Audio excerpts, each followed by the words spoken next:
ভিচিডিৰ ক্ষেত্ৰত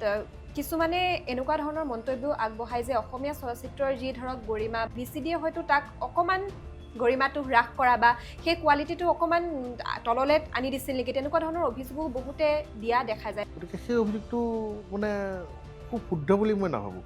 হল বন্ধ হৈ গ'ল, কি কৰিব? সাউথত ইমান ভাল ভাল কাম কৰি আছে, তেওঁলোকে কিন্তু নিজৰ ট্ৰেডিশ্যনটো লৈ আগবাঢ়িছে আৰু সেই ক্ষেত্ৰত যদি আমি অসমীয়া চলচ্চিত্ৰৰ ক্ষেত্ৰখনলৈ চাওঁ, কমাৰ্চিয়েল চিনেমা বেছি আহিছে বুলি আপুনি ভাবে নেকি? এইটো মানে তোমাৰ মনৰ প্ৰশ্ন নে সামাজিক মাধ্যমত অহাৰ প্ৰশ্ন? এণ্টাৰটেইনমেণ্ট চেনেল আহিলে তেতিয়া আকৌ ধাৰাটো সলনি হ'ল, বা যেতিয়া আকৌ তোমাৰ পেন ড্ৰাইভ আহিলে VCD বন্ধ হৈ গ'ল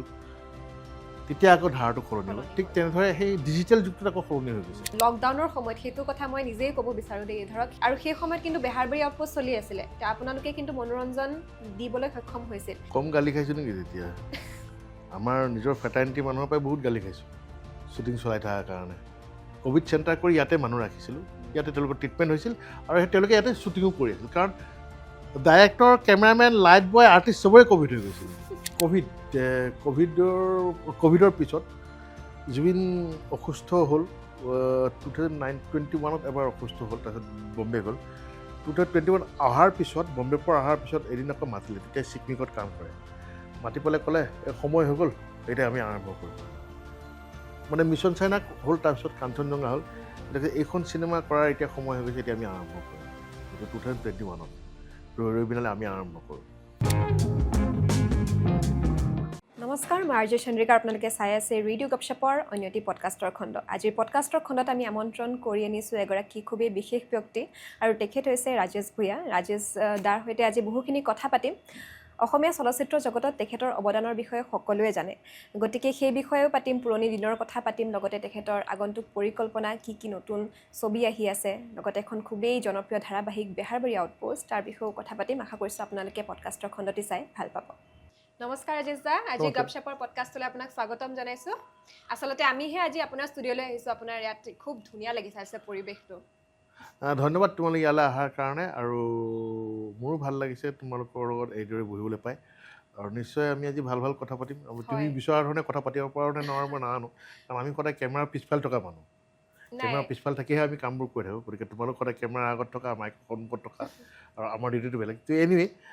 মই ভাবোঁ তুমি যিখিনি জানিব বিচাৰিছা মোৰ পৰা মই সেইখিনি সহায় কৰিব পাৰিম। আচলতে আজি আপোনাৰ সৈতে কথা পাতিম আৰু বহুখিনি কথা শিকিবলৈহে আহিছোঁ আচলতে আপোনাৰ পৰা, কাৰণ আপুনি যে ক'লে সেই কেমেৰাৰ পাছফালে থাকি আপুনি কামখিনি কৰি যে আহিছে, কিন্তু আমাৰ দৰ্শকসকলে, অসমবাসীয়ে সেইখিনি আমি কেমেৰাৰ ফ্ৰণ্টত যে যিসকলে কৰি আছে, খুব ধুনীয়া এটা প্ৰডাকশ্যন, খুব ধুনীয়া কাম আমি আচলতে দেখা পাইছোঁ। গতিকে সেই তাৰ আঁৰৰ কাহিনী আজি আমি জানিবলৈ চেষ্টা কৰিম আজিৰ এই পডকাষ্টৰ খণ্ডটি। নিশ্চয়। পোনপ্ৰথমে মই আপোনাৰ বিষয়ে, আপোনাৰ জাৰ্ণিটোৰ বিষয়ে জানিব বিচাৰিছোঁ। গুৱাহাটীলৈ কিদৰে আপুনি আহিছিল, কিদৰে আপোনাৰ যাত্ৰাটো আৰম্ভ হৈছিল? সাংস্কৃতিক জগতখনৰ যাত্ৰা মোৰ আৰম্ভ কৰিছিলোঁ নাটকৰ জৰিয়তে। মই যেতিয়া মোৰ কলেজত পঢ়ি আছিলোঁ, জাগীৰোড মহাবিদ্যালয় সেইখিনি সময়ত নাম আছিলে, আৰু সেইখিনি সময়তে মই নাটকৰ জৰিয়তে মোৰ সাংস্কৃতিক যাত্ৰাখন আৰম্ভ কৰিছিলোঁ। আচলতে মই প্ৰথমতে এজন মিউজিচিয়ান আছিলোঁ। নাটকত মিউজিক দিবলৈ গৈ গৈ গৈ হঠাৎ নাটকৰ প্ৰতি আকৃষ্ট হওঁ, তাৰপিছত নাটকৰ চৰিত্ৰ ৰূপায়ণ কৰিব লওঁ। ঠিক তেনেধৰণে কলেজত সেইখিনি সময়ত মই সান্নিধ্য পাইছিলোঁ আমাৰ মলাই গোস্বামী বাইদেউ, আৰু মোৰ নাটকৰ গুৰু এজন আছিল তাতে, পৱন গগৈ ছাৰ। তেওঁলোকে মোক উৎসাহ দিছিলে নাটক কৰিবলৈ, আৰু তেনেকৈ মই জাগীৰোড কলেজত নাটক কৰিলোঁ। জাগীৰোড কলেজত নাটক কৰাৰ পিছত আমাৰ তাৰে স্থানীয় আৰু এজন আমাৰ শিক্ষাগুৰু এজন আছিলে, তৰুণ তালুকদাৰ ছাৰ, তেওঁৰ লগত নাটক কৰিলোঁ। তেওঁৰ লগত নাটক কৰাৰ পিছত মই লগ পালোঁ 1990ত অজিত বৰঠাকুৰ। অজিত বৰঠাকুৰ নগাঁৱৰ এজন খুব নিষ্ঠাৱান নাট্যকৰ্মী আছিলে, আৰু তেওঁৰ সান্নিধ্যত মই নাটক কৰিলোঁ, তেওঁৰ পৰিচালনা নাটক কৰিলোঁ, আৰু তেওঁৰ জৰিয়তে মই নগাঁৱলৈ গুচি গ'লোঁ। নগাঁৱত এখন ৱৰ্কশ্বপ আছিলে, মানে য'ত আমি নাটক শিকিব পাৰোঁ, মঞ্চশিল্প। মঞ্চশিল্পত মই প্ৰায় এবছৰ ধৰি এটা ৱৰ্কশ্বপ কৰিছিলোঁ নাটকৰ ওপৰত, আৰু তাত মই অসমৰ বিভিন্ন ধৰণৰ সেইখিনি সময়ত থকা যিসকল নাট্যগুৰু আছিলে, নাট্যকৰ্মী আছিলে, যেনে স্বনামধন্য ৰফিকুল হুছেইন, তেওঁ আমাৰ মাজত এতিয়া নাই, ঢুকালে আজি কেইমাহমান হ'ল। পংকজজ্যোতি ভূঞা চতিয়াৰ, বাহৰুল ইছলাম ছাৰ, ৰবিজিতা গগৈ, তাৰপিছত আমাৰ ঠিক তেনেদৰে কেইবাজনো মই মানে নিষ্ঠাবান নাট্যকৰ্মী লগ পালোঁ আৰু তেওঁলোকৰ লগত থাকি অৰুণ হাজৰিকাক মই লগ পাইছিলোঁ। অৰুণ হাজৰিকা সেইখিনি সময়ত আমাৰ ফিটনেছৰ ওপৰতে ক্লাছ দিছিলে। সেই মানুহসকলৰ লগত পাই তেওঁলোকৰ সান্নিধ্যত থাকি মই প্ৰায় এবছৰমান নাট্য জগতৰ লগতে জড়িত হৈ থাকোঁ নগাঁৱত। তাৰপিছত মই আকৌ নাটক কৰিবলৈ আৰম্ভ কৰোঁ। ঠিক নাটক কৰি 1993 মই এখন ছবিৰ অফাৰ পাওঁ। সেইখনত মই অভিনয় কৰিবলৈ সুযোগ পাওঁ চন্দ্ৰমুদৈ ছাৰৰ ৰণাংগিনী। তাত মই অভিনয়েৰে মানে আৰম্ভ কৰিছিলোঁ সেইখন ছবিত। তাৰপিছত সেইখন ছবি কৰিলোঁ, চিৰিয়েল কৰিলোঁ। তেনেদৰে মোৰ যাত্ৰা আৰম্ভ হ'ল আৰু 1998 চন 98 মানতে মই আৰম্ভ কৰিলোঁ পুলক গগৈ ছাৰৰ লগত এখন চিনেমা সহকাৰী পৰিচালক হিচাপে, মৰম নদীৰ গাভৰু ঘাট। তাৰপিছত তাৰ আগতে 95ত মই লগ পাইছিলোঁ জুবিন গাৰ্গক। চিৰিয়েল কৰি আছিলোঁ। মোৰ বন্ধু এজন আছিলে জন্মী কলিতাৰ পুত্ৰ ৰাণা কলিতা, তেওঁৰ জৰিয়তে। আমি তিনিওজনে তেতিয়াই বহুত ছবি কৰাৰ কল্পনা কৰিছিলোঁ আৰু মানে কিদৰে অসমীয়া ছবি আকৌ ভাল দিশলৈ আহিব পাৰে, কেনেদৰে কাম কৰিলে ভাল হ'ব সেইবোৰ আলোচনা কৰিলোঁ। তেতিয়া আমি কৈছিলোঁ যে এখন ছবি আমি একেলগে কৰিম আৰু জুবিনেও কৈছিলে আমি এখন ছবি কৰিম, তেওঁৰ তুমি মোৰ মাথো মোৰ, তই মোক সহায় কৰিব লাগে। মই বোলো ডেফিনেটলি। 98ত মই যেতিয়া লাষ্টত এই ছবিখন কৰিলোঁ মৰম নদী গাভৰু ঘাট, তাৰপিছত মই জড়িত হ'লোঁ জুবিন গাৰ্গৰ তুমি মোৰ মাথো মোৰ। সেইখন জুবিন গাৰ্গৰ পৰিচালনাৰ নিজৰ প্ৰথম ছবি আছিলে। তেওঁ তাতে কাহিনী লিখিছিলে, মিউজিক কৰিছিলে, এক্টিং কৰিছিলে। ময়ো এজন সহকাৰী পৰিচালক হিচাপে কাম কৰিছিলোঁ আৰু এটা চৰিত্ৰত অভিনয় কৰিছিলোঁ। তাৰপিছৰ পৰা কণ্টিনিউ ছবিবোৰ কৰি আহি আছোঁ। তাৰপিছত মই আছেনে কোনোবা হিয়া কৰিলোঁ, ত্যাগ বুলি কৰিলোঁ এখন। তাৰপিছত মুনীন বৰা ছাৰক লগ পালোঁ। মুনীন বৰা ছাৰক যতীনে আকৌ সংযোগ ঘটাই দিলে মুনীন বৰা ছাৰৰ লগত কাম কৰিবলৈ। নায়কৰ সময়ত মই মুনীন বৰা ছাৰক লগ পাওঁ আৰু তেওঁৰ লগতে মই ছবিৰ কামবিলাক আৰম্ভ কৰোঁ। মোৰ যেনেকৈ নাট্য জগতখনত মোৰ নাট্যগুৰু হিচাপে আছিলে অজিত বৰঠাকুৰ। তেওঁ মোক কেনেকৈ মঞ্চত থিয় হ'ব লাগে, খোজকাঢ়িব লাগে সেয়া শিকালে। আঙুলিত ধৰি মোক থিয় কৰালে মৃদুল গুপ্তা ছাৰে চিৰিয়েলৰ জৰিয়তে। আৰু ছবি জগততনো কেনেকৈ এখোজ দুখোজকৈ আগবাঢ়িব লাগিব এই গোটেইখিনি শিক্ষা পাইছিলোঁ মই মুনীন বৰা ছাৰৰ পৰা। তেওঁলোকৰ সান্নিধ্য পাই মই ভাবোঁ যে মই যথেষ্ট এজন সৌভাগ্যৱান ব্যক্তি যে এনেকুৱা ধৰণৰ মানুহো লগ পাইছোঁ। ভৱেন্দ্ৰ শইকীয়া ছাৰহঁতকো লগ পাইছোঁ, আমাৰ হেমন্ত দত্ত ছাৰহঁতক লগ পাইছোঁ, বিষ্ণু খাগৰিয়াহঁতক লগ পাইছোঁ, বিজুদেৱ ফুকনক লগ পালোঁ, নিপন গোস্বামীক লগ পালোঁ। তেখেতসকলৰ লগত কাম কৰিবলৈ পাইছোঁ আৰু মই ভাবোঁ মই সৌভাগ্যৱান ব্যক্তি আৰু তেওঁলোকৰ পৰা যথেষ্ট শিকিছোঁ। শিকাৰ পিছত নিজে কাম কৰিবলৈ আৰম্ভ কৰিলোঁ। প্ৰায় 2003 মানতে এখন ছবি কৰিলোঁ মায়া বুলি। এখন পবিত্ৰ মাৰ্ঘেৰিটাৰ মই একেলগে আৰম্ভ কৰিলোঁ। এখন আছিলে চাদ্ৰী লেংগুৱেজত। তাৰপিছত VCDবোৰ আহিল, VCD কৰিলোঁ। তাৰপিছত এখন দুখনকৈ চিনেমা কৰি গৈ আছোঁ আৰু ৰাইজেও মৰম দি আছে, তেনেকৈ আগবাঢ়ি আছোঁ। হয়, আৰু এতিয়া আপুনি এটা খুব গধুৰ দায়িত্বটো আছে ৰেঙনিত, মানে খুব ভাল কাম কৰি আছে ক'ব গ'লে। গতিকে সেইখিনি কথা আমি পাতিম আৰু আপুনি এতিয়া জুবিনদাৰ কথা ক'লে সেইখিনি কথা আমি সকলো কথা পাতিম। কিন্তু এতিয়া পোনপ্ৰথমে মই জানিব বিচাৰিছোঁ, ধৰক আপুনি যেতিয়া গুৱাহাটীলৈ আহিছিলে পোনপ্ৰথমবাৰৰ বাবে, গতিকে সেই সময়ত আপুনি কিমান টকালৈ আচলতে গুৱাহাটীত ভৰি দিছিল? কাৰণ সেই সময়ৰ পৰিস্থিতিটো খুব বেলেগ আছিল, এতিয়াৰ সময়ত বহুত বেলেগ। গতিকে সেই ষ্ট্ৰাগলখিনি, সেই সময়ৰ পৰিস্থিতি সেয়া জানিব বিচাৰিম আপোনাৰ পৰা। তুমি মোৰ আৰু ক'ৰবাত ইণ্টাৰভিউ চাইছা নেকি? মই তেনেকৈ নাই চোৱা, আপোনাৰ গোটেই ফুল ইণ্টাৰভিউ চোৱা নাই বাৰু।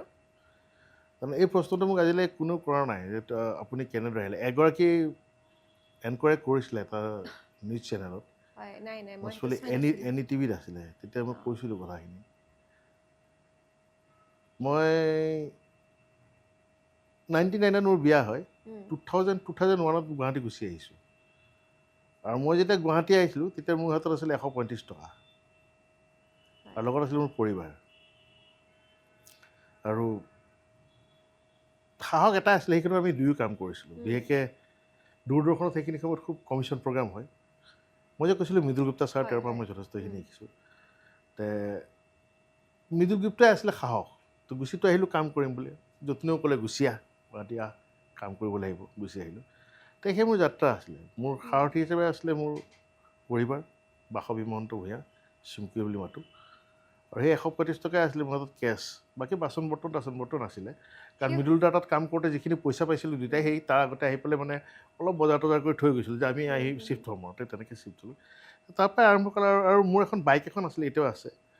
বুলেট এখন সেইখনেৰে অহা যোৱা কৰোঁ সকলোতে, সেইখনেৰে কাম কৰোঁ। সকলোৱে জানে আৰু যে বুলেট লৈ আহিলে ৰাইজ আহে বুলি। আৰু সেইখিনি সময়তে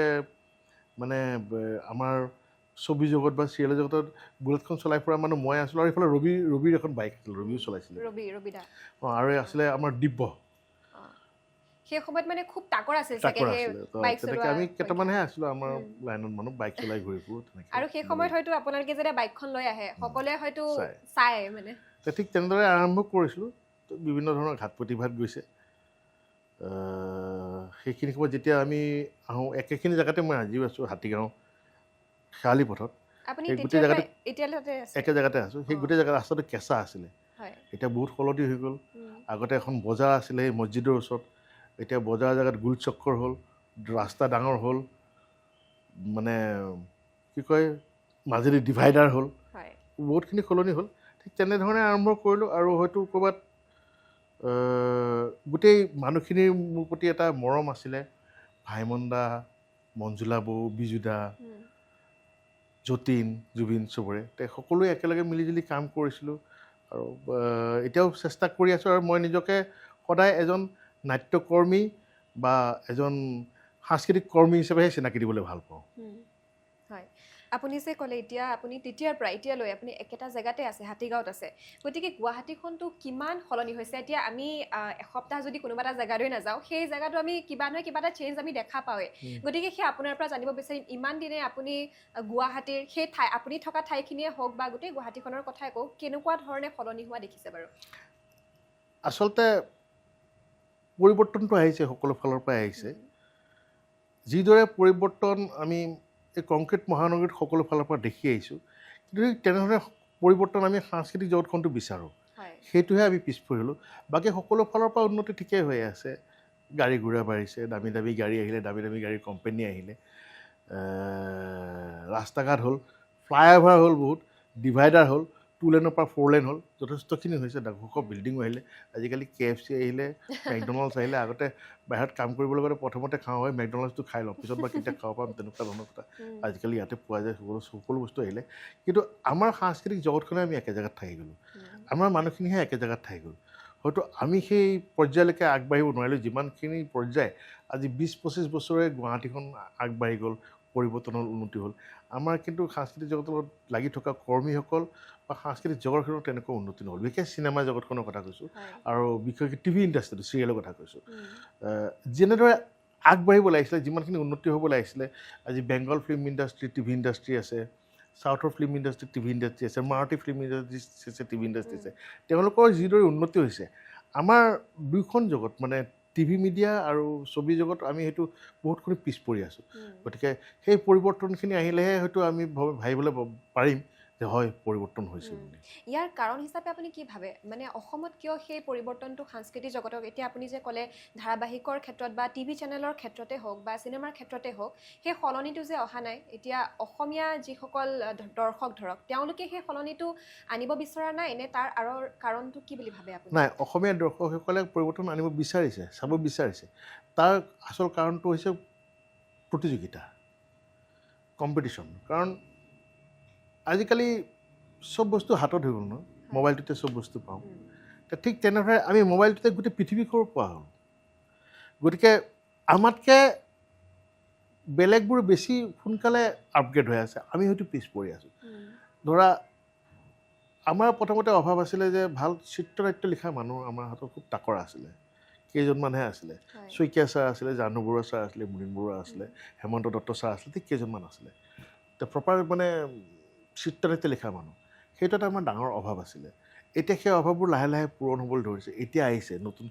চামৰ ভিতৰত বহুতে লিখিছে। এতিয়া ভাস্কৰ জ্যোতি হাজৰিকাই ভাল লিখে, শান্তনু ৰৌমূৰীয়া আছে, ৰাহুল গৌতমে আকৌ নতুনকৈ প্ৰৱেশ কৰিছে। ঠিক তেনেদৰে কেইবাজনো চিত্ৰনাট্যকাৰ এতিয়া আহিছে ভালকৈ চিন্তা কৰা। এই পৰিৱৰ্তনটো হওঁতে আমাৰ সময় লাগিছে। আচল কথা সেইটো, পৰিৱৰ্তনটো হওঁতে সময় লাগিছে। আৰু এটা ক্ষেত্ৰত আমি টেকনিকেলি ক্ষেত্ৰতো আমি বহুতখিনি পিছ পৰি আছিলোঁ। যেতিয়াৰ পৰা ডিজিটেল হ'ল তেতিয়াৰ পৰা চব সমান হৈ গ'ল। তাৰ আগতে ধৰক নিপ বৰুৱা ছাৰহঁতে যেতিয়া চিনেমা কৰিছিলে, এই যে ককা দেউতা নাতি হাতী, আজলি নবৌ, পুৰণা মানুহখিনিয়ে চিনেমা আৰম্ভ কৰিছিলে 35mm 70mm। আমি যেতিয়া ছবি জগতত সোমাইছোঁ, আমি ছবি জগতত সোমাওঁতে হঠাৎ এটা চেঞ্জেছ এটা আহিলে, সেইটো আকৌ আহি গ'ল 16mm। 16 mm কৰি ব্ল' আপ কৰে ছবিবোৰ তে য'ত নেকি প্ৰথম আমাৰ স্বনামধন্য ব্যক্তিসকলে আৰম্ভ কৰিছিলে ডাঙৰকৈ পিছত আমাৰহে টেকনিচিয়ানে আকৌ মানে বাজেটটো কমাবলৈ গৈ পেলাই আমি সৰুকৈ আৰম্ভ কৰিলোঁ তাৰপিছত এনেকুৱা এটা কথা হ'ল সেইখিনি সময়ত আমাৰ ছবি হলৰ সংখ্যা আছিলে খুব তাকৰ আৰু আমাৰ দৰ্শকো সীমিত আমি যদি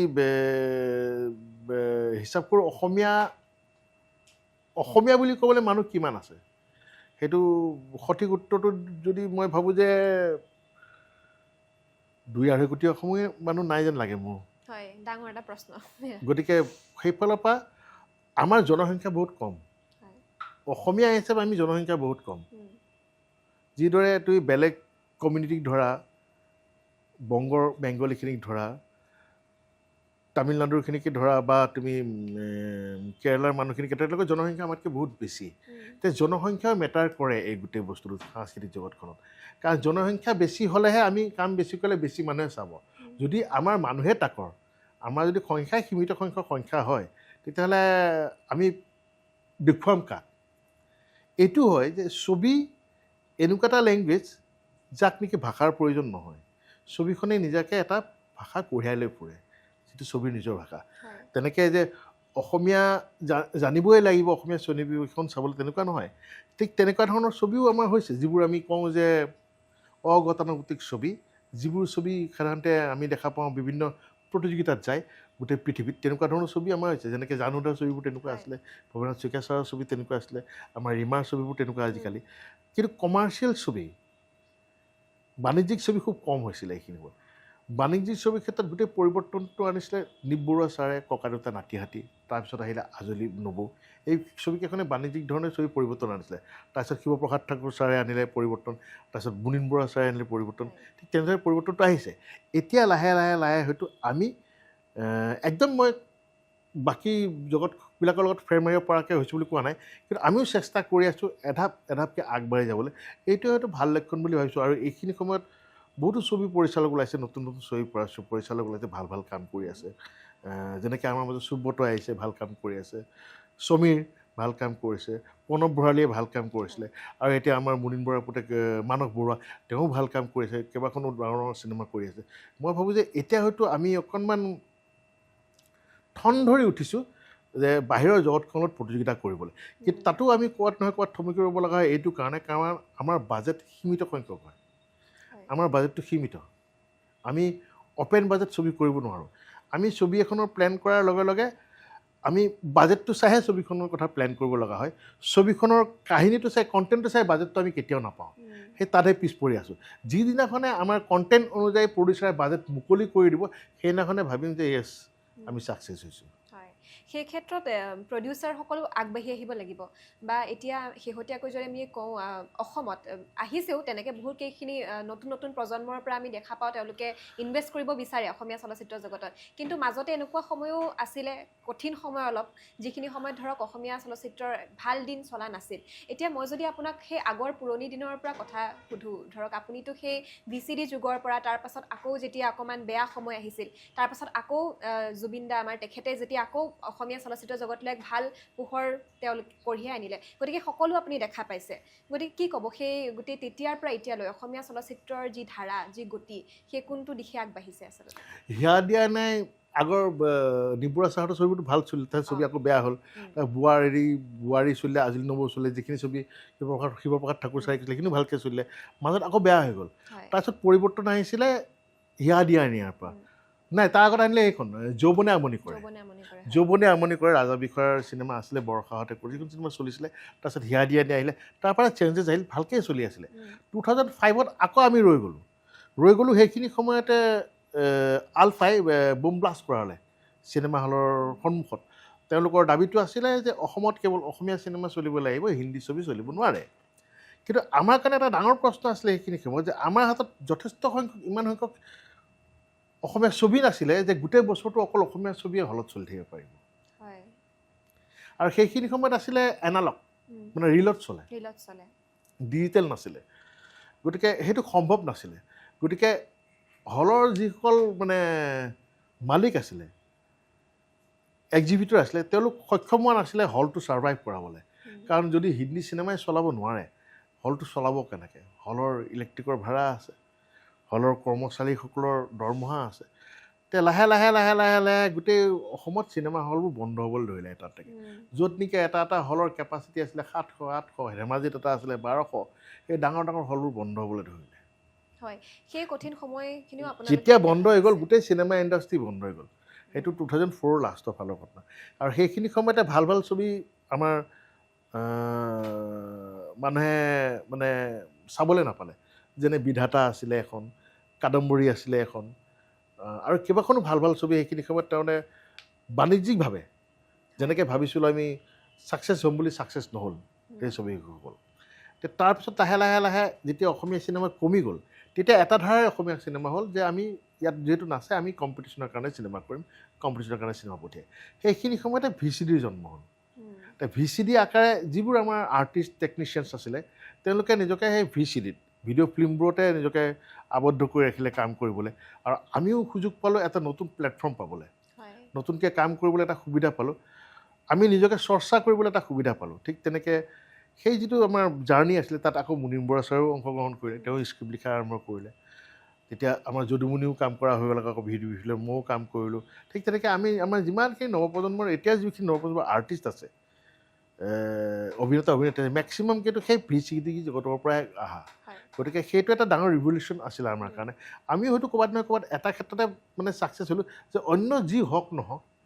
আমি কিন্তু নতুন প্ৰজন্মৰ বহুতখিনি অভিনেতা অভিনেত্ৰী পালোঁ যিসকল নেকি আজি স্থায়ীভাৱে অকল এই আমাৰ জগতখনতে কাম কৰি আছে নিজৰ পৰিয়াল পোহপাল দি আছে আৰু সেইটো ডাঙৰ কথা আৰু তাতকৈ টেকনিচিয়ানছখিনি আমাৰ থাকি গ'ল আমাৰ টেকনিচিয়ানছখিনি থাকি গ'ল আমাৰ টেকনিচিয়ানছখিনি মন ভাঙি নগ'ল তেওঁলোকে যিহেতু তাতে কাম কৰি থাকিলে সেইটো এটা ডাঙৰ ৰিভলিউশ্যন মানে আপ টু 2005 to 2010-12 পিছত যেতিয়া আকৌ এণ্টাৰটেইনমেণ্ট চেনেল আহিলে তেতিয়া আকৌ ধাৰাটো সলনি হ'ল বা যেতিয়া আকৌ তোমাৰ পেন ড্ৰাইভ আহিলে VCD বন্ধ হৈ গ'ল তেতিয়া আকৌ ধাৰাটো সলনি হ'ল ঠিক তেনেদৰে সেই ডিজিটেল যুগটোত আকৌ সলনি হৈ গৈছে গতিকে সেইখিনি সময় এটা বেয়া সময় গৈছিলে কিন্তু সেই সময়খিনিৰ পৰা আকৌ ভাল সময় আহিল যেতিয়া জুবিন গাৰ্গে মিছন চাইনা আৰম্ভ কৰিলে জুবিন গাৰ্গে গান গাই গাই গাই গাই কষ্ট কৰি যিখিনি তেওঁৰ ধৰণ উপাৰ্জন কৰিছিলে সেই গোটেই তেওঁৰ ঘটা ধনখিনিয়ে এবাৰ ৰিস্ক লৈ পেলাই মিছন চাইনাত তেওঁ লগাই দিছিলে যে কিয় নাচাব মানুহে চিনেমা চাব আৰু মিছন চাইনা কৰি তেওঁ আৰু এটা নতুন ধাৰা সৃষ্টি কৰিছিলে যে অকল ছবি কৰিলেই নহ'ব ভাল অভিনেতা অভিনেত্ৰী ল'লেই নহ'ব মাৰ্কেটিং কেনেকৈ কৰিব লাগে আমি সেই আগৰ কালছোৱা সেই মাৰ্কেটিঙত আমি পিছ পৰি আছিলোঁ যেনেকৈ মই কৈছিলোঁ আমি পিছ পৰি থাকিলোঁ স্ক্ৰিপ্টিঙত মাৰ্কেটিঙতো পিছ পৰি আছিলোঁ মই জনা নাছিলোঁ আচলতে ছবি কৰিলেই হলত ৰিলিজ দিলেই পোষ্টাৰকেইখন মাৰিলেই আহক বুলি ইণ্টাৰভিউ কৰিলে নহ'ব আমি মাৰ্কেটিং কৰিব লাগিব আমাৰ যিহেতু মানুহ তাকৰ সেই মানুহখিনিৰ ওচৰলৈকে আমি যাব লাগিব তেওঁলোকক নিমন্ত্ৰণ জনাব লাগিব যে আহক আমি ছবি ৰিলিজ কৰিছোঁ আপোনালোকে চাওক আমাৰ ছবিত কি আছে সেই আগতীয়াকৈ তেওঁলোকক জনাব লাগিব সেইটো হৈছে পাব্লিচিটি তো জুবিন গাৰ্গে এটা নতুন ধাৰা সৃষ্টি কৰিছিলে পাব্লিচিটিৰ জৰিয়তে মাৰ্কেটিঙৰ জৰিয়তে আৰু সেই ধাৰাটোত তেওঁ ছাকচেছ হ'ল আৰু প্ৰায় 2.5 কোটি টকা খৰচ কৰা ছবি এখনে যেতিয়া 4 কোটি 5 কোটি টকা ব্যৱসায় কৰিছে সেইটো এটা ডাঙৰ ছাকচেছ হ'ল তেওঁ এটা নতুন ধাৰা সৃষ্টি কৰিলে সেই ধাৰাটোকে তাৰ পিছত ফ'ল' কৰিলে ৰত্নাকৰে যতীন বৰা মাৰ্কেটিং পাব্লিচিটি একেটাই কাম কৰিলে ছবি ভালকৈ কৰিলে স্ক্ৰিপ্ট ভালকৈ বনালে পাব্লিচিটি কৰিলে তেওঁ চলিলে এই দুখন ছবিৰ পিছত এতিয়া লাহে লাহে আকৌ গোটেই মানে আমাৰ ছবি জগতৰ যিখিনি চিনেমা এই গোটেই ধাৰাটো সলনি হৈছে মাৰ্কেটিঙৰ ওপৰত জোৰ দিয়া হৈছে পাব্লিচিটিৰ ওপৰত জোৰ দিয়া হৈছে যিটো বস্তুত নেকি আমি প্ৰথমে জনা নাছিলোঁ পিছ পৰি আছিলোঁ সেইবিলাক হিন্দী ছবি জানিছিলোঁ আমি জনা নাছিলোঁ তে আমি কৰি প্ৰেক্টিকেলি কৰিহে শিকি গৈ আছোঁ আৰু তেনেকৈহে এখোজ দুখোজকৈ ওপৰলৈ গৈ আছোঁ হয় আপুনি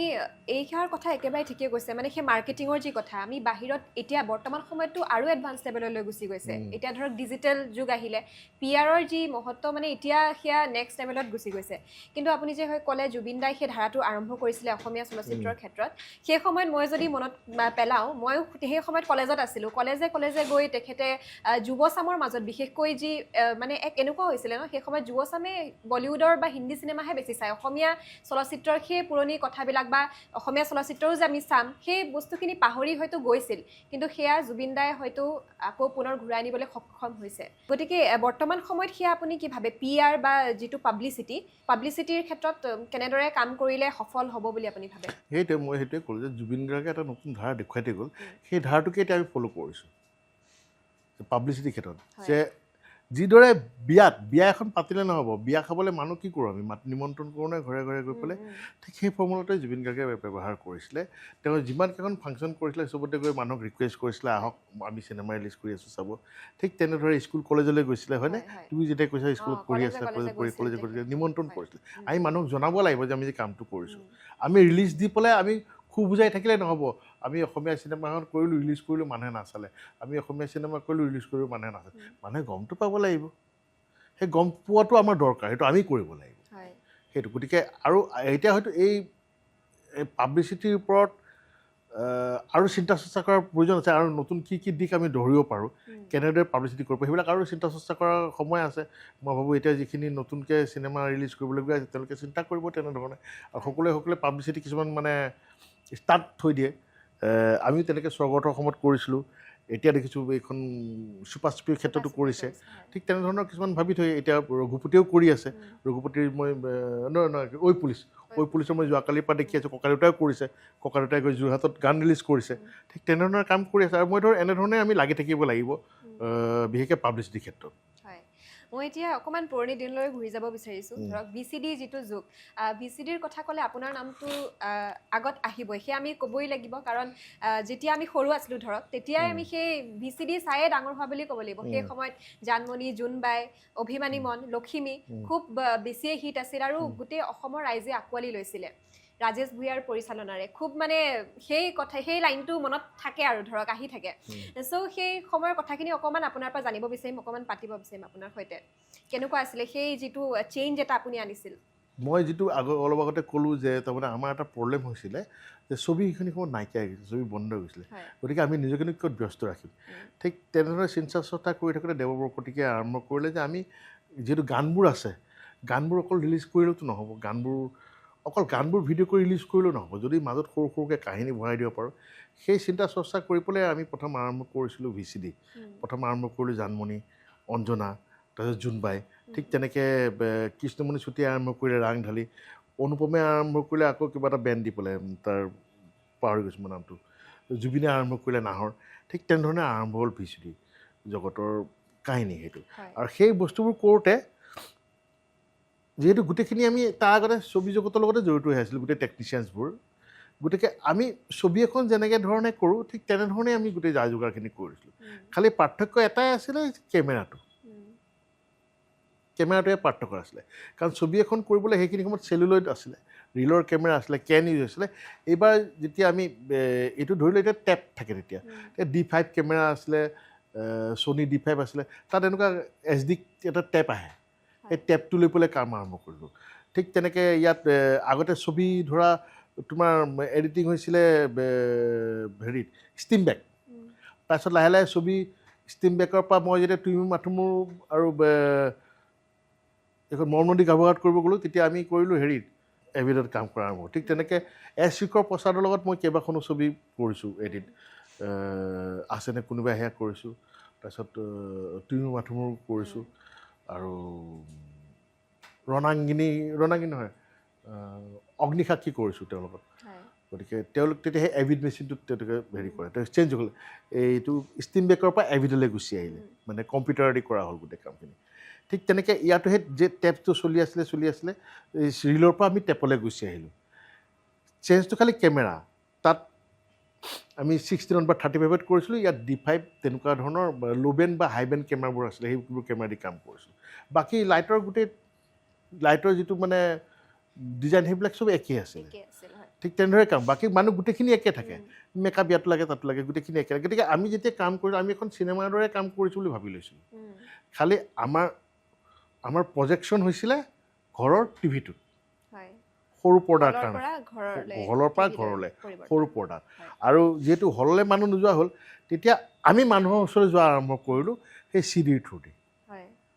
সেইটো এটা খুবেই মানে আপোনালোকৰ ভাল পদক্ষেপ বুলি ক'ব কাৰণ হললৈ মানুহ নাযায় এণ্টাৰটেইনমেণ্টটো কৰিবই লাগিব কোৱা নহয় আৰু সেইখিনি সময়ত আটাইতকৈ ডাঙৰ কথা আছিলে আমাৰ মাজত ইমানখিনি এণ্টাৰটেইনমেণ্ট চেনেল নাছিলে অকল দূৰদৰ্শন আছিলে চিৰিয়েল চাবলৈ সপ্তাহত এদিন চিৰিয়েল দিয়ে তেনেকুৱা ধৰণৰ গতিকে এণ্টাৰটেইনমেণ্টটো কৰিবলৈ হ'লে কিবা এটা নহয় কিবা এটা জৰিয়া লাগিছিলে সেইটো সময়ত VCDটো আহিছিলে আৰু সেইখিনি সময়ত মানুহে আঁকোৱালিও লৈছিলে যথেষ্টখিনি হয় হয় আৰু ইয়াতে এই চেগতে আপোনাক ধন্যবাদ দিবই লাগিব কাৰণ আপোনাৰ কাৰণে বহুকেইগৰাকী ব্যক্তি আচলতে জড়িত হৈ আছে তাৰ পাছত মই সেয়া ক'বই লাগিব কাৰণ নতুন নতুন অভিনেতা অভিনেত্ৰী উৎপল দাস ধৰক মেঘৰঞ্জনী বা তেওঁলোকৰ দৰে নতুন নতুন প্ৰতিভাক আমি VCDৰ জৰিয়তে দেখা পাইছিলোঁ তেওঁলোকে এতিয়াও ইমান ভালকৈ কাম কৰি আছে নহয়নে গতিকে তেওঁলোকৰ সেই সৃষ্টি তেওঁলোকক অনাৰ আঁৰত আপোনালোকৰ বহুত অৱদান আছে কিন্তু আছে মানে ভিডিঅ' ফিল্মৰ যথেষ্ট অৱদান আছে এতিয়া বিশেষকৈ তুমি যিখিনি দেখিবা থিয়েটাৰ ইণ্ডাষ্ট্ৰিতে হওক বা চিনেমা ইণ্ডাষ্ট্ৰিতে যিমানখিনি মানুহে কাম কৰি আছে অভিনেতা অভিনেত্ৰী লিষ্টখন বহুত ডাঙৰ দীঘল এইখন লিষ্ট মানে প্ৰসেনজিৎ সামন্তিকা শৰ্মা ৰাগৈনিতম মুন্মি ফুকন মুন্মি কলিতা ৰাজকুমাৰ উৎপল দাস এই লিষ্টখন বহুত দীঘল মানে শেষ নোহোৱা লিষ্ট এখন আৰ্টিষ্টৰ আৰু এই গোটেইবোৰ আৰ্টিষ্টেই কিন্তু এতিয়া থিয়েটাৰ জগততে হওক বা ছবি জগততে কাম কৰিছে সেইটোৱে ভাল লাগে হয় আমি আগতে সেই মাঘৰ বিহুৰ সময়ত আমি ৰৈ থাকোঁ কেতিয়া আহিব VCDখন কেতিয়া আহিব বা বহাগ বিহুৰ সময়ত সকলোৱে ৰৈ থাকে আৰু চ' সেই সময়খিনিও খুব ভাল লগা সময় আছিল কিন্তু আপুনি যদি এতিয়া ঘূৰি চাই সেই দিনকেইটালৈ আপুনি কি ক'ব সেই আপোনাৰ বাবে কেনেকুৱা আছিল সেই সময়খিনি আমি নিজকে প্ৰেক্টিছ কৰিবলৈ এটা প্লেটফৰ্ম পাইছিলোঁ কাম শিকিবলৈ প্লেটফৰ্ম পাইছিলোঁ কাৰণ আমাৰ ইয়াত যিমানখিনি মানুহ আছে বিশেষকৈ টেকনিচিয়ানছ বা ডিৰেক্টৰ বেছিভাগে আমি নিজে কাম কৰি কৰি শিকা ইয়াতে বা কাৰোবাৰ লগত সহকাৰী হিচাপে কাম কৰি শিকা আমাৰ কোনো ইনষ্টিটিউচনেল আমাৰ শিক্ষা নাছিলে আমি ধৰা FTI যোৱা নাছিলোঁ বা NSDও যোৱা নাছিলোঁ গতিকে কাম কৰি কৰি শিকা আৰু সেই এটা জৰিয়া আছিল য'ত নেকি আমি নিজৰ ভুলবোৰ দেখা পাইছিলোঁ পিছৰ কামটোত সেই ভুলবোৰ শুধৰাই আকৌ বেটাৰ কৰিব পাৰোঁ নেকি তাৰ চেষ্টা কৰিছিলোঁ গতিকে সেইটো এটা ডাঙৰ প্লেটফৰ্ম আছিলে আমাৰ কাৰণে আৰু সেইটো আমাৰ কাৰণে নহয় প্ৰত্যেকজন অভিনেতা অভিনেত্ৰীৰ কাৰণে এটা প্লেটফৰ্ম আছিলে কাৰণ কামটো কৰি অহাৰ এমাহৰ পিছতে ঘৰত দেখা পায় নিজৰ অভিনয়টোনো আৰু কেনেকৈ ডেভেলপ কৰিম সেইটো চাব পাৰিছে সেইটো বহুত সহায় কৰিছে আমাক চব এইখিনিতে আৰু এটা প্ৰশ্ন মই আপোনাক সুধিব বিচাৰোঁ ধৰক VCDৰ ক্ষেত্ৰত কিছুমানে এনেকুৱা ধৰণৰ মন্তব্য আগবঢ়ায় যে অসমীয়া চলচ্চিত্ৰৰ যি ধৰক গৰিমা বা যিটো মানে কোৱালিটি আছিলে VCDয়ে হয়তো তাক অকণমান গৰিমাটো হ্ৰাস কৰা বা সেই কোৱালিটিটো অকণমান তললৈ আনি দিছিল নেকি তেনেকুৱা ধৰণৰ অভিযোগো বহুতে দিয়া দেখা যায় বা আমি শুনা পাওঁ গতিকে সেই ক্ষেত্ৰত আপুনি যিহেতু VCDৰ সৈতে ইমান জড়িত আছিলে আপুনি কি ক'ব সেই ক্ষেত্ৰত সেইটো মানিবলৈ অকণ অসুবিধা হয় এইটো কাৰণে কাৰণ নেশ্যনেল এৱাৰ্ড পোৱা মুনীন বৰুৱা নেশ্যনেল এৱাৰ্ড পোৱা বিদ্যুৎ চক্ৰৱৰ্তী তেওঁলোকতো VCDত জড়িত হৈ পৰিছিলে কাম কৰিছিলে অভিনয় কৰিছিলে স্ক্ৰিপ্ট লিখিছিলে গতিকে সেই অভিযোগটো মানে খুব শুদ্ধ বুলি মই নাভাবোঁ VCD আহিল কেনেকৈ সেইটো মই বাৰে বাৰে কৈ আছোঁ যেতিয়া ছবি নচলা হল বন্ধ হৈ গ'ল কি কৰিব যদি সেইখিনি সময়ত মই কৈছোঁ দূৰদৰ্শনো অকল এটাই চেনেল আছিলে য'ত মানে কমিশ্যন প্ৰগ্ৰামটোৰ কাৰণে মানুহ ৰৈ থাকে তাৰ বাহিৰে বেলেগো কাম নাই এণ্টাৰটেইনমেণ্টৰ একো বস্তুৱে নাছিলে গোটেই টেকনিচিয়ানছখিনি গোটেই আৰ্টিষ্টখিনি কি কৰিব আৰু এচাম নিবনুৱাহে সৃষ্টি হ'লে যদি VCD নহ'লে হয় তেনেকুৱা ধৰণৰ কথা আপোনাৰ কাণতো পৰিছিল নেকি সেই সময়ত পৰে কিন্তু মই এটাই সান্তনা ল'বো যে সেইখিনি সময়ত যিহেতু বিজু ফুকন নিপন দা চেতনা বাইদেউ মৃদুলা বাইদেউ বিদ্যুৎ চক্ৰৱৰ্তী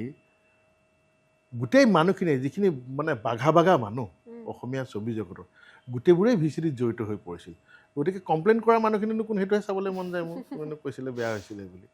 য'ত নেকি মইতো দেখা নাপাওঁ বেয়া হৈছে বুলি মইতো দেখিছোঁ যে যথেষ্ট সৃষ্টি কৰিলে এই যে এইমাত্ৰ যে ক'লোঁ আৰ্টিষ্টৰ লিষ্টখন সেইখন কম দীঘলীয়া লিষ্ট নেকি বেয়া পোৱাৰ কাৰণটো কি আছিলে মই নাজানো VCDটো এনেকুৱা এটা বস্তু হৈছিলে য'ত নেকি আমি নিজকে প্লেটফৰ্মটোত মানে আমি মামৰ আঁতৰাবলৈ এটা জেগা পাইছিলোঁ আমি আমাৰ মন মগজুৰ পৰা মামৰখিনি আঁতৰাবলৈ এটা জেগা পাইছিলোঁ কাম কৰিবলৈ গতিকে মই ভাবোঁ চাফাহে হৈছে ভালেই হৈছে বেয়া হোৱা নাই ডেফিনেটলি সেইখিনি কথা আমি মানিবই লাগিব কাৰণ আপুনি লগতে আৰু এটা কথা কৈছিল যে টেকনিচিয়ানসকল তেওঁলোকে সেই সময়ত বহি পৰিছিলে যেতিয়া বেয়া দিন আহিছিল কিন্তু VCDৰ কাৰণে তেওঁলোকেও এংগেজ হৈ থাকিবলৈ পাৰিছিল কাম কৰি আছিল ডাঙৰ কথা অকল নট অনলি টেকনিচিয়ানছ মিউজিচিয়ান হয় গোটেই সংগীতৰ ক্ষেত্ৰখন ধৰাচোন গোটেই ষ্টুডিঅ'কেইটা ক'ৰ পৰা চলিছে ইমান যে আজি গুৱাহাটীত ষ্টুডিঅ' আছে নগাঁৱত ষ্টুডিঅ' আছে যোৰহাটত ষ্টুডিঅ' আছে সেইবোৰতো ব্যস্ত হৈ আছিলে কিয় ব্যস্ত হৈ আছিলে গান ক'ৰ পৰা আছিলে গান হৈছিল কাৰণে VCD হৈছিল নহ'লেতো গোটেই সৃষ্টি ৰখি গ'লে হয় আমাৰ হয়নে গতিকে এছাম চাগে মানুহৰ ভুল ধাৰণা এটা আছে কিয় বা ভুল ধাৰণাটো আছে মই নাজানো কিন্তু মই নাভাবোঁ যে সেয়াই আমাক কিবা ক্ষতি কৰিছে মই ভাবোঁ সেয়াই আমাক পলিচে কৰিছে VCD আমাক পলিচ কৰি দিছে হয়তো পৰি থকা আমাৰ ইয়াত যিখিনি কৰ্মী আছিলে বহুত হয়তো ভাল ভাল কৰ্মী যিখিনি পৰি এখন মামৰ ধৰি গ'লে হয় হয়তো সেই প্লেটফৰ্মটো পোৱাৰ কাৰণে কাম কৰাৰ কাৰণে তেওঁলোক পলিচ হৈ গ'ল চিকচিকাই আছে আজি সোণৰ নিচিনা ডায়মণ্ডৰ নিচিনা হয় নিশ্চয় মই এতিয়া যুৱ প্ৰজন্মৰ এগৰাকী অসমীয়া দৰ্শক হিচাপে আপোনাক এই প্ৰশ্নটো সুধিব বিচাৰোঁ ধৰক আমি যুৱ প্ৰজন্মৰ মাজত এটা কথা খুব চলে যে অসমীয়া চলচ্চিত্ৰই মানে চাউথৰ কথা আমি কম্পেয়াৰ কৰোঁ বহুত অসমীয়া চলচ্চিত্ৰক চাউথ যিটো ইণ্ডাষ্ট্ৰীৰ সৈতে আমি কম্পেয়াৰ কৰা দেখা যায় বহুতে কৰে আৰু চাউথত ইমান ভাল ভাল কাম কৰি আছে তেওঁলোকে কিন্তু নিজৰ ট্ৰেডিশ্যনটো লৈ আগবাঢ়িছে আৰু সেই ক্ষেত্ৰত যদি আমি অসমীয়া চলচ্চিত্ৰৰ ক্ষেত্ৰখনলৈ চাওঁ কমাৰ্চিয়েল চিনেমা বেছি আহিছে বুলি আপুনি ভাবে নেকি কিন্তু আমি যদি এইখিনিতে আৰু এটা কথা মই এড কৰিব বিচাৰিছোঁ মই যদি পুৰণি দিনলৈ ঘূৰি যাওঁ যেতিয়া আপুনি VCDৰ কথাই কওঁ তাত কিন্তু আমি সেই সৰল গাঁৱৰ সেই পৰিৱেশ হিয়া দিয়া নিয়াৰ কথাই যদি কওঁ নায়কৰ কথাই যদি কওঁ সেই অসমৰ যিখন প্ৰকৃত গাঁও বা যেনেকুৱা ধৰণৰ আমাৰ অসমীয়া সমাজ সেই সমাজখনৰ প্ৰতিচ্ছবিয়ে কিন্তু আমি দেখা পাইছিলোঁ কিন্তু বৰ্তমান সময়ত যিসমূহ কমাৰ্চিয়েল মুভি আহিছে তাত কিন্তু আমি চাউথৰ সেই প্ৰভাৱহে বেলেগ এটা ধৰণৰ জাক জমকতা তেনেকুৱা দেখা পাওঁ গতিকে এই ক্ষেত্ৰত আপুনি কি ভাবে কি ক'ব বিচাৰে এইটো মানে তোমাৰ মনৰ প্ৰশ্ন নে সামাজিক মাধ্যমত অহা প্ৰশ্ন মোৰ মনৰো প্ৰশ্ন কিন্তু সামাজিক মাধ্যমত অহা প্ৰশ্নৰ সৈতে মই বস্তুটো কানেক্ট কৰি কথাষাৰ আপোনাক তোমাৰ সামাজিক মাধ্যমৰ বা আমি যিবোৰ সামাজিক মাধ্যম ফ'ল' কৰোঁ তাত যদি দেখা যাওঁ তাত লিখি দিয়ে অসমীয়া চিনেমা নাচাওঁ চাউথৰ চিনেমা চাওঁ অসমীয়া চিনেমা শ্ল' ইমান লাহে লাহে কৰে ঘোচাটো মাৰে গৈ পেলাই হিৰোটো গাত নালাগে চাউথৰহে ভাল এক গোৰ মাৰি দিয়ে তিনি লুটি খাই সিফালে গাড়ীত গৈ পেলাই গাড়ীখন উৰাই দিয়ে কোনটো মানিম সেইটো চাই পেলাই কয় চাউথৰ চিনেমা টেকনিকেলি ইমান ৰিচ আমাৰ গৰু গাড়ীত গৈহে থাকে কোনটো মানিম গতিকে কি হয়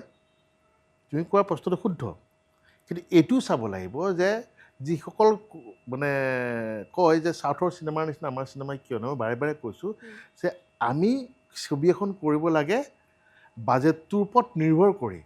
ছবিখন চাই পেলাই বাজেটটো আমি নাপাওঁ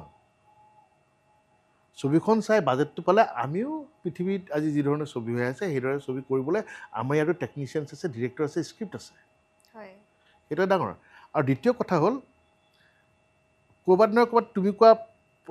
কথাটো হয়তো হয় সেইটো এইটো কাৰণে হৈছে যে এই ছ'চিয়েল মিডিয়াত অহা তাগিদা দৰ্শকৰ তাগিদাত আমি কিছুমান বস্তু সলাই পেলাই কৰিব লগা হৈছে বেলেগক ফ'ল' নকৰাকৈ নাথাকি হয়তো ক'ৰবাত ফ'ল' হৈছে কিন্তু তথাপিও মই ভাবোঁ যে তাত যদি আমি নিজস্বতাটো ৰাখি পেলাই কাম কৰোঁ আমি নিজস্বতা বুলি ক'লে যদি অসমৰ কথাখিনি কৈছোঁ আমাৰ ভাষা সংস্কৃতি আমাৰ নিজস্বতা ৰাখিখিনি যদি কাম কৰোঁ মই ভাবোঁ যে তেতিয়াহ'লে সেইটো একো ভুল নহ'ব আমি কপি কৰিব নালাগে কাকো কিন্তু আমি হয়তো অনুপ্ৰেৰিত হ'ব পাৰোঁ ইনস্পায়াৰ হ'ব পাৰোঁ আমি অনুপ্ৰেৰিত হ'ব পাৰোঁ কপি কৰিব নালাগে কিন্তু এটা কথা তুমি ঠিকে কৈছিলা সেইখিনি সময়ত যেতিয়া আমি ভিডিঅ' ফিল্মবোৰ কৰিছিলোঁ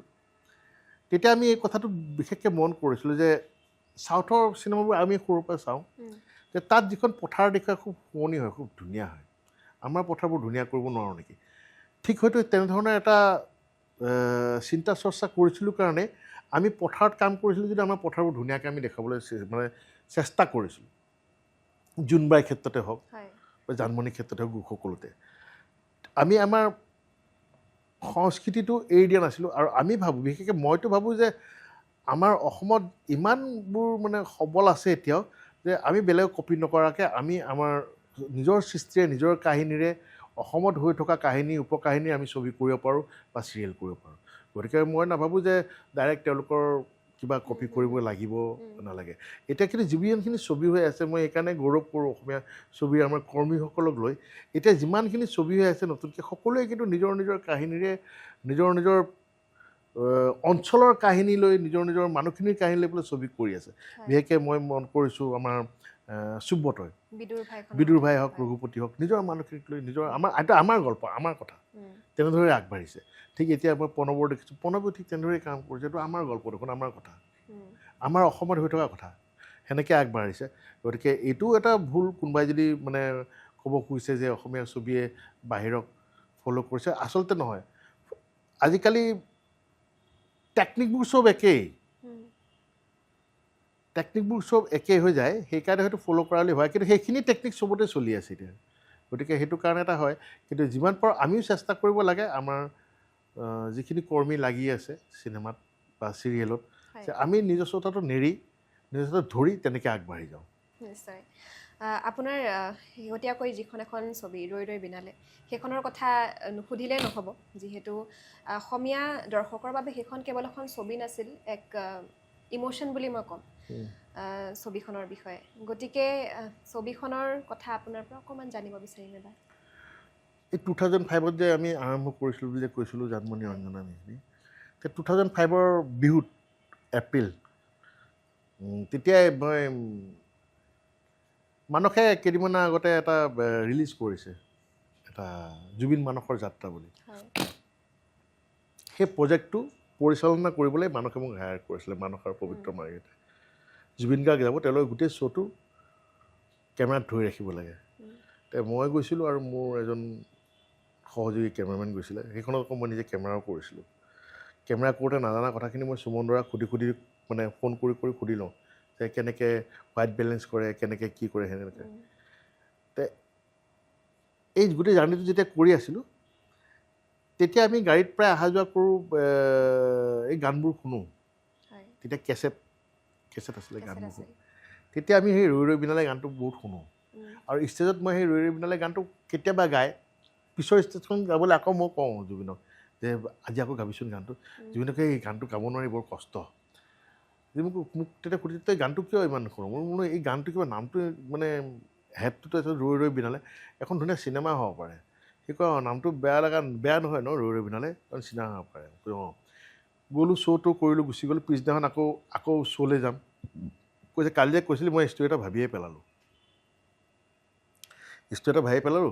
আমাৰ যেতিয়া পইচা পাতি হ'ব ভালকৈ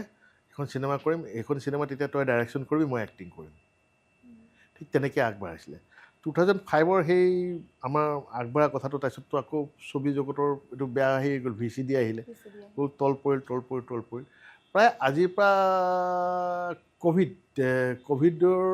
ক'ভিডৰ পিছত জুবিন অসুস্থ হ'ল 2021ত এবাৰ অসুস্থ হ'ল তাৰপিছত বম্বে গ'ল 2021 অহাৰ পিছত বম্বেৰ পৰা অহাৰ পিছত এদিন আকৌ মাতিলে তেতিয়া চিকমিকত কাম কৰে মাতি পেলাই ক'লে সময় হৈ গ'ল এতিয়া আমি আৰম্ভ কৰিম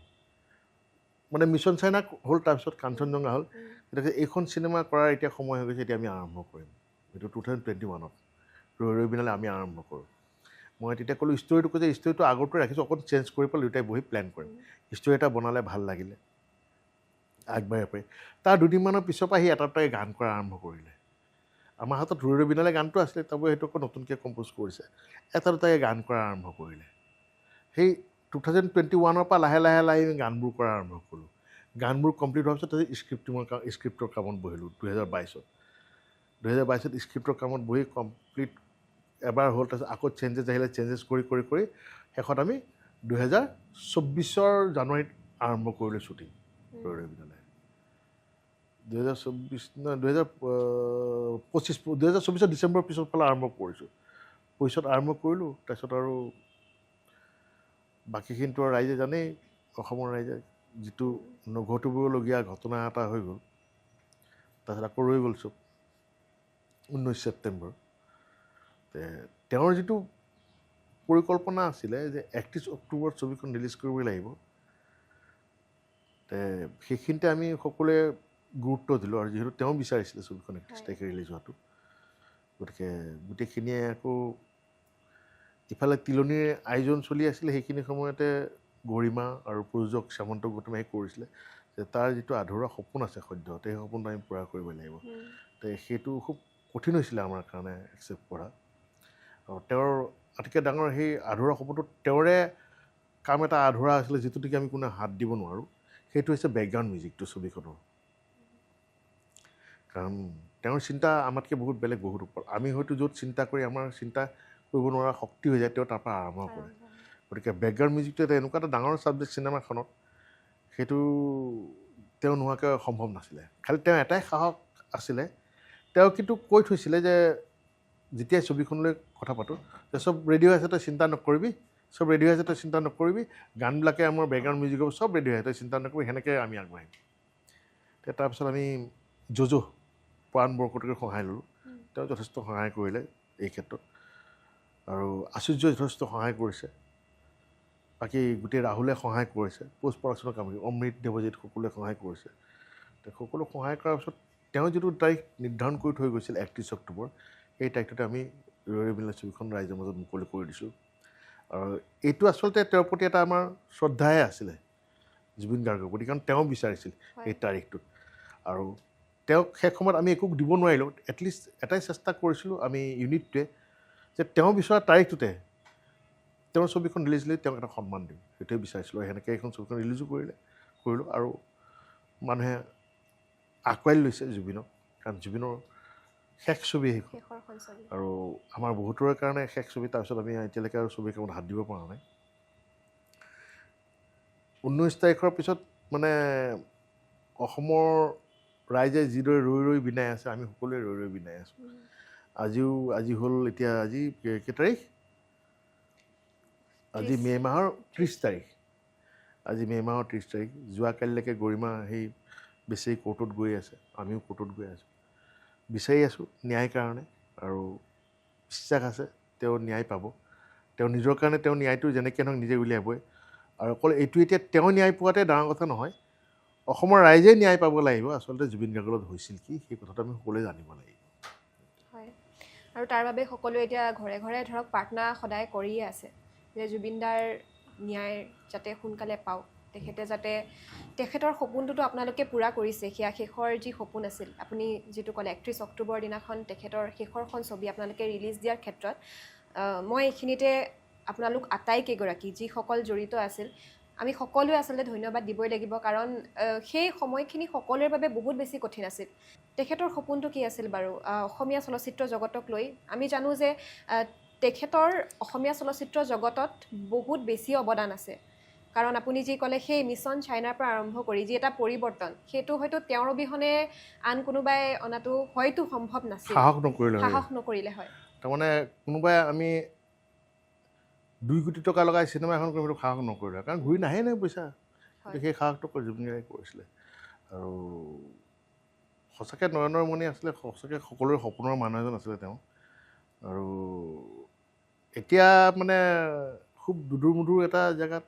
এৰি থৈ গ'ল সকলোকে অসমীয়া ছবি জগতে হওক বিশেষ সাংস্কৃতিক জগতখনত খুব দুধুৰ মুধুৰ পৰিস্থিতি তাত এৰি থৈ গৈছে তেওঁ ইয়াৰ পৰা কেতিয়া মানে সকলোৱে পৰিত্ৰাণ পাব সেইটো আজিয়ে কোৱা দিগদাৰ কিন্তু তেওঁৰ আধৰুৱা সপোন আৰু বহুত আছে বিশেষকৈ সাংস্কৃতিক জগতখনক লৈ ছবি জগতক লৈ নাটকক লৈ স্পৰ্টছক লৈ মানুহক সহায় কৰাক লৈ গছ গছনিক লৈ আমি এনে নকওঁ যে তেওঁ প্ৰকৃতিৰ সন্তান তেওঁ ভগৱানক পূজা কৰাতকৈ তেওঁ গছ গছনিক পূজা কৰি ভাল পাইছিলে গছ গছনিত সময় কটাই ভাল পাইছিলে ঠিক তেনেধৰণে আমি আমাৰ এখন কমিটি এখন আছে ট্ৰাষ্ট কমিটি এখন আছে আমি ময়ো তাত জড়িত হৈ আছোঁ ঠিক তেনেধৰণে সহায় কৰি গৈ আছোঁ এতিয়া যিমান পাৰোঁ আজি কেইদিনমান আগতে তোমালোকেও জানা চাগে চান্দুবিত জুবিনে গৈ মিছন চাইনা কৰিছিলে জুবিনৰ খুব সপোন আছিলে তাত এটা ফুটবল কোচিং চেণ্টাৰ কৰিব আমাৰ ট্ৰাষ্ট আৰু জুবিন গাৰ্গ ফাউণ্ডেশ্যনে তাত এটা কোচিং চেণ্টাৰ ইতিমধ্যে আৰম্ভ কৰিছে ল'ৰাৰ কাৰণে ফুটবলৰ ঠিক তেনেদৰে আৰু বহুতো অসুস্থ ব্যক্তি আছিলে যিখিনি সময়ত জুবিন গাৰ্গ যিখিনি সময়ত জীৱিত অৱস্থাত আছিলে তেওঁলোকক সহায় কৰি গৈছিলে ট্ৰিটমেণ্টত তেনেকুৱা ধৰণৰ বহুত ব্যক্তি আছে যিখিনিক নেকি আমি এতিয়াও জুবিন গাৰ্গ ফাউণ্ডেশ্যনৰ ফালৰ পৰা তেওঁলোকক আমি সহায় কৰি গৈ আছোঁ তেওঁলোকৰ ট্ৰিটমেণ্টৰ যিখিনি খৰচ পাতি হয় সেইবোৰ দি থৈ গৈ আছোঁ আৰু তেওঁৰ কিছুমান আৰু বহুত মানে সপোন আছিলে ক'ৰবাত গছ ৰোৱা প্লেন আছিলে কিবা এই কৰা কথা আছিলে সেইবোৰ পৰা আমি কৰি গৈ আছোঁ ঠিক মানে তেওঁৰ সপোন বহুত ডাঙৰ পুতুককৈ শেষ কৰিব নোৱাৰোঁ তেওঁ আমি সকলোৱে চেষ্টা কৰি আছোঁ আৰু আটাইতকৈ ডাঙৰ তেওঁৰ এটাই সপোন আছিলে অসমখন কেতিয়াবা একেলগ কৰি দিব পাৰি নেকি যেনেকৈ আমি কওঁ 7 ভনী এতিয়াতো 7 নহয় 8 ষ্টাৰ হৈছে 7 ছিষ্টাৰ 7 ভনী এতিয়া 8 ভনী হ'ল ভাগ হ'ল তেওঁ এটা ডাঙৰ এই গোটেইখনক একেলগ কৰি পেলাব পাৰে নেকি বৰ অসমখনৰ দেখাৰ তেওঁৰ এটা খুব ডাঙৰ সপোন এটা আছিল বৰ অসম য'ত নেকি একজেক্টলি য'ত নেকি মিজোৰাম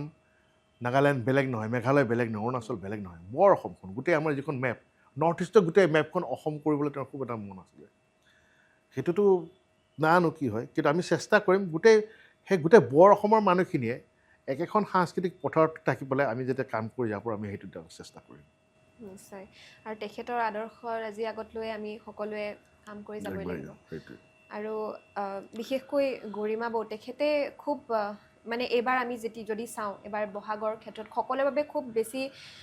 কঠিন আছিলে সময়খিনি তেতিয়াৰ প্ৰায় 19 ছেপ্টেম্বৰৰ পাছৰ পৰাই আৰু বিশেষকৈ যেতিয়া বিহুৰ সময় আহিল সেই সময়খিনিত সকলোৱে খুব ভাগি পৰিছিল সেই সময়ত গৰিমা বৌয়ে খুব সাহসেৰে আচলতে তেখেতে যে সেই দৰ্শকসকলৰ তেওঁৰ অনুৰাগীসকলৰ কাষত গৈ থিয় দিছিল সেইখিনিও বহুত তেখেতক ধন্যবাদ আচলতে আমি যিমানে যি নকওঁ মই এজন বন্ধু হেৰুৱাইছোঁ অসমৰ ৰাইজে ইয়াৰ আমঠু ঘেৰাইছে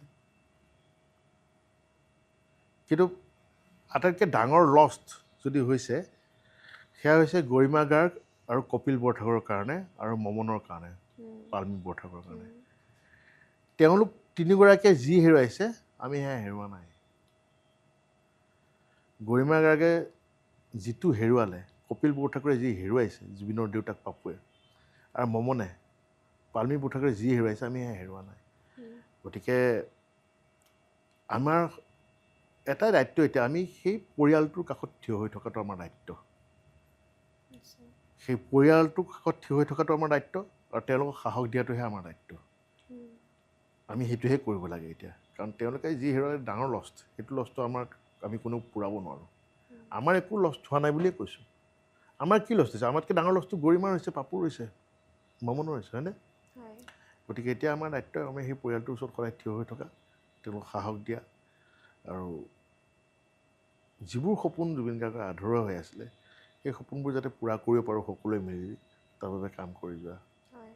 হয় গতিকে সেয়াই সকলোৱে একেলগে মিলি কাম কৰি যাব লাগিব আগবাঢ়ি যাবই লাগিব এইখিনিতে মই আপোনাক আৰু এটা কথা সুধিব বিচাৰোঁ ধৰক অসমীয়া ছবি জগতৰ কথাটো আমি পাতিয়ে আছোঁ কিন্তু আমি যদি অসমীয়া ধাৰাবাহিকৰ কথালৈ আহোঁ তেন্তে এখন খুবেই আইকনিক বুলি ক'ম আইকনিক চিৰিয়েল ধাৰাবাহিক বেহাৰবাৰী আউটপোষ্ট যি যোৱা 10টা বছৰে অসমৰ ৰাইজক এণ্টাৰটেইন কৰি আহিছে অসমৰ ৰাইজে সেইদৰে মৰমো দি আহিছে আৰু তাৰ আঁৰৰ ব্যক্তিজন হৈছে আপুনি গতিকে সেই বেহাৰবাৰী আউটপোষ্টৰ যিটো কনচেপ্ট বুলি ক'ম মই সেই ধাৰণাটো অসমত মানে অনাৰ ক্ষেত্ৰত আপোনাৰ কেনেকৈ আহিলে পৰিকল্পনাটো সেইখিনি কথা অকণমান যদি আপুনি কয় বেহাৰবাৰী আউটপোষ্টে ইতিমধ্যে 3600 খণ্ড অতিক্ৰম কৰিছে প্ৰায় 13 বছৰ হ'ল চলি আছে আচলতে সৰুৰ পৰাই মই আন্দোলন দেখিছোঁ ছাত্ৰ সন্থা আন্দোলন পুলিচ দেখিছোঁ সেই আন্দোলন কেইবাবছৰ ধৰি চলি গ'ল যেতিয়া ডেকা হ'লোঁ গৰম তেজ হ'ল তেতিয়া গুলীয়াগুলিৰ শব্দ শুনিছোঁ তেতিয়া পুলিচৰ কাৰ্য দেখিছোঁ সেয়াও পৰ্ব পাৰ হ'ল তে পুলিচ বুলি ক'লে এটা ধাৰণা হৈ গ'ল যে পুলিচ বুলি ক'লে ভয় লগা বস্তু এটা উঠাই লৈ যাব মাৰপিট কৰিব দণ্ড দিব তেনেকুৱা তে ভাবিলোঁ কিয় আমি ভয় ভিত্তিৰে পুলিচৰ লগত থাকোঁ এনেকুৱা এখন চিৰিয়েল কৰিব নোৱাৰে নেকি য'ত নেকি পুলিচ আমাৰ বন্ধু হওক সেইটো আমি ভাবিব নোৱাৰোঁ নেকি কাৰণ তাৰ আগতে মই এখন পেপাৰত পঢ়িছোঁ কেৰেলাৰ কথা কেৰেলা পুলিচে গৈ শিক্ষা দীক্ষাৰ ক্ষেত্ৰত মানুহৰ ঘৰে ঘৰে গৈছিলে তেওঁলোকে টিউশ্যন কৰি সহায় কৰিছিলে নিজে টিউশ্যন লৈ পেলাই সহায় কৰিছিলে ষ্টুডেণ্ট মোৰ বাইদেউ ডাঙৰ কাম আমি যদি এখন চিৰিয়েল কৰোঁ য'ত নেকি মানুহ থানালৈ আহিব যাতে ভয় নকৰে যিকোনো কমপ্লেইন দিবলৈ মানে আহে আৰু এণ্টাৰটেইনিং হওক অসম পুলিচক এণ্টাৰটেইন কৰি যদি সত্য পথত লৈ যাব পাৰোঁ মানে ক্ৰাইম আঁতৰাবলৈ মানে জেললৈ যে পঠিয়াবই লাগিব ক্ৰাইম আঁতৰাবলৈ থানাত থ'বই লাগিব লকআপত ভৰাবই লাগিব তাৰ বাহিৰত বুজাই বৰাই ক্ৰাইম নাইকিয়া কৰিব পাৰে নেকি তেনেকুৱা ধৰণৰ চিন্তা চৰ্চা কৰিছিলোঁ তেনেকুৱা ধৰণৰ চিন্তা চৰ্চা কৰি মই মোৰ বন্ধু সৌৰভ হাজৰিকা মনোজ শইকীয়া আৰু মোহন দাস আমি 4জন লগ হৈছিলোঁ এখন চিৰিয়েল কৰিব পাৰে নেকি আছাম পুলিচক লৈ পেলাই তে 4জনে কেইবাদিনো বহাৰ পিছত মিটিং কৰাৰ পিছত আমি সিদ্ধান্ত লৈছিলোঁ যে পাৰি তাৰপিছত আমি প্ৰথম স্ক্ৰিপ্ট লিখিব লৈছিলোঁ পংকজজ্যোতি ভূঞাক তেওঁ লিখিলে তাৰপিছত পিছৰ পৰ্যায়ত আমাৰ বিভিন্ন স্ক্ৰিপ্ট ৰাইটাৰে লিখিলে লিখি সেই কেৰেক্টাৰ কিন্তু একেখিনিয়ে আছে লিখি আজি 3600 খণ্ড অতিক্ৰম কৰিছে আৰু ৰাইজৰ অসমৰ বিশেষকৈ অসমৰ ৰাইজৰ মৰম আৰু আশীৰ্বাদ বুটলিবলৈ সক্ষম হৈছে আৰু এইখনে হয়তো এতিয়ালৈকে চলি থকা এছিয়াৰ ভিতৰত আটাইতকৈ দীঘলীয়া দ্বিতীয়খন চিৰিয়েল প্ৰথমখন তাৰক মেহতা উল্টা কে চশমা আৰু এইখন হৈছে দ্বিতীয়খন চিৰিয়েল যিখনে কণ্টিনিউ চলি আছে 3600 খণ্ড অতিক্ৰম কৰিছে গতিকে এইখন চিৰিয়েল চলি থাকিব আৰু ইয়াৰ কণ্টেণ্টবোৰৰ কাৰণে মানে আমি আমাৰ সমাজত ঘটি থকা ঘটনাবোৰেই হৈছে ইয়াৰ কণ্টেণ্ট গতিকে মই ভাবোঁ ইয়াৰ কণ্টেণ্ট বিচাৰিবলৈ বেছি সময় নালাগে চলি থাকিব এনেদৰে হয় সেই আটাইতকৈ ভাল লগা কথাটো সেয়াই যে মানে আমাৰ সমাজত যি ঘটি থাকে সেই আজি ধৰক কিবা এটা ৰিজাল্টে দিলে বা আজি ধৰক এনেকুৱা ধৰণৰ অসম গভৰ্ণমেণ্টৰ কিবা এটা এনেকুৱা ধৰণৰ কথা আহিল সেইটো আমি লগালগ কিন্তু বেহাৰবাৰী আউটপোষ্টত সন্ধিয়ালৈ আমি দেখা পায়ে যাওঁ এদিন বা দুদিনৰ ভিতৰতে আমি দেখা পাই যাওঁ সেইখিনি কাম খুব বেছি ফাষ্ট আপোনালোকৰ ইয়াত হয় আৰু যিটো কাৰণে হয়তো মই ভাবোঁ যে দৰ্শকসকলে বেছি কানেক্ট ফিল কৰিব পাৰে হয়তো কাৰেণ্ট ইছ্যুবোৰ লৈ পেলাই কাম কৰা যায় সেইটো কাৰণে কানেক্ট কৰিব পাৰে আৰু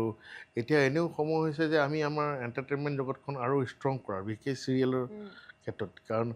আমিনো কেইটা চেনেল আছোঁ এণ্টাৰটেইনমেণ্ট চেনেল ইয়াত গতিকে সকলোৱে নিজৰ কামবোৰ ভাল কৰিব লাগে ভালকৈ হেৰি কৰিব লাগে কণ্টেণ্টবোৰ ভাল কৰিব লাগে খালি বেয়া লাগে এটা ক্ষেত্ৰতে